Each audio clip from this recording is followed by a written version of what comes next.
जय श्री कृष्णा जय श्री कृष्णा जय श्री कृष्णा रे। जय श्री कृष्णा जय श्री कृष्णा जय श्री कृष्णा रे। जय श्री गणेशा जय श्री गणेशा जय श्री गणेशा रे। जय श्री गणेशा जय श्री गणेशा जय श्री गणेशा रे। जय श्री गणेशा जय श्री गणेशा जय श्री गणेशा रे। आज आपको ज्येष्ठ कृष्ण गणेश चतुर्थी व्रत कथा सुनाते हैं। दयादेव नामक ब्राह्मण की ये कथा है। पार्वती जी ने पूछा कि हे पुत्र, ज्येष्ठ मास की चतुर्थी का किस प्रकार पूजन करना चाहिए? इस महीने के गणेश जी का क्या नाम है? भोजन के रूप में कौन सा पदार्थ ग्रहण करना चाहिए? इसकी विधि का आप संक्षेप में वर्णन करें। गणेश जी ने कहा, हे माता, ज्येष्ठ कृष्ण चतुर्थी सौभाग्य एवं प्रतीक प्रदायिनी है।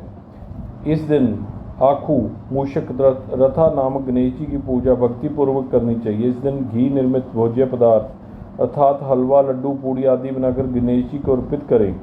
ब्राह्मण भोजन के पश्चात समय भोजन करें। हे पार्वती माता, इससे संबंधित मैं पूर्वकालीन इतिहास का वर्णन कर रहा हूँ। गणेश पूजन और व्रत की विधि को जो पुराण में वर्णित है उसे सुनिए।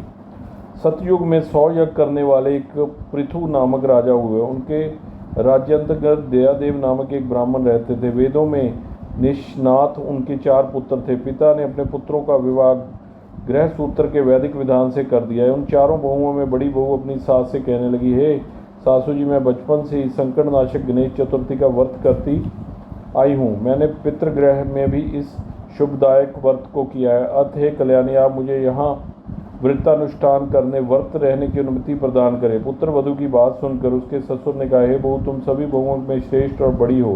तुम्हें किसी प्रकार का कष्ट नहीं है और ना ही तुम भिक्षुणी हो। ऐसी स्थिति में तुम किस लिए व्रत करना चाहती हो? हे सौभाग्यवती, अभी तुम्हारा समय उपभोग करने का है। ये गणेश जी कौन है? फिर तुम्हें करना ही क्या है? कुछ समय के पश्चात बड़ी बहू गर्भिणी हो गई। 10 मास के बाद उसने सुंदर बालक का प्रसव किया। उसकी सास बराबर बहू को व्रत करने का निषेध करने लगी और व्रत छोड़ने के लिए बहू का बाध्य करने लगी। व्रत भंग होने के फलस्वरूप गणेश जी कुछ दिनों में कुपित हो गए और उसके पुत्र के विवाह काल में वर वधू के सुमंगली के समय उसके पुत्र का अपहरण कर लिया। इस अनहोनी घटना से मंडप में खलबली मच गई। सब लोग व्याकुल होकर कहने लगे, लड़का कहाँ गया? किसने अपहरण कर लिया? बरातियों द्वारा ऐसा समाचार पाकर उसकी माता अपने ससुर दयादेव से रो रो कर कहने लगी, हे ससुर जी, अब आपने मेरे गणेश चतुर्थी व्रत को छुड़वा दिया है, जिसके परिणाम स्वरूप ही मेरा पुत्र विलुप्त गायब हो गया। अपनी पुत्र वधू के मुख से ऐसी बात सुनकर ब्राह्मण देव दयादेव बहुत दुखी हुए। साथ ही पुत्र वधू भी दुखित हुई।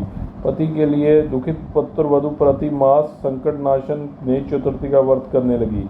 एक समय की बात है कि एक वेद्य और दुर्बल ब्राह्मण भिक्षाटन के लिए उस मधुरा भाषिणी के घर आया। ब्राह्मण ने कहा, हे बेटी, मुझे भिक्षा स्वरूप इतना भोजन दो कि मेरी शुद्धा शांत हो जाए। उस ब्राह्मण की बात सुनकर उस धर्मपरायण कन्या ने उस ब्राह्मण का विधिवत पूजन किया। भक्ति पूर्वक भोजन कराने के बाद उसने ब्राह्मण को वस्त्र आदि दिए।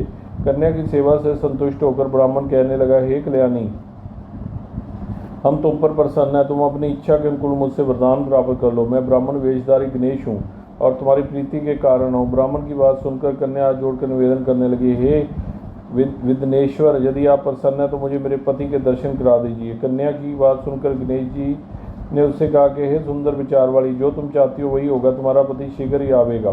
कन्या को इस प्रकार का वरदान देकर गणेश जी वहीं अंतर्निहित हो गए। उसी समय की बात है कि सोम शर्मा नामक ब्राह्मण एक वन में से उस दिव्य बालक को नगर में ले आए। अपने पुत्र को देखकर दयादेव नामक ब्राह्मण बहुत प्रसन्न हुए। बालक की माता के हर्ष की तो सीमा ही न रही। साथ ही संपूर्ण नगरवासी प्रमुदित हुए। बालक की माता ने पुत्र को छाती से लगा लिया और कहने लगी, गणेश जी ने के प्रसाद से मैंने खोए पुत्र को प्राप्त किया। उसे नए वस्त्राभूषणों से अलंकृत किया। दयादेव तो बारंबार सोम शर्मा को प्रणाम करने लगे कि हे द्विजराज, आपकी कृपा से मैंने खोए पुत्र को प्राप्त किया। खोया हुआ बालक घर में आ गया।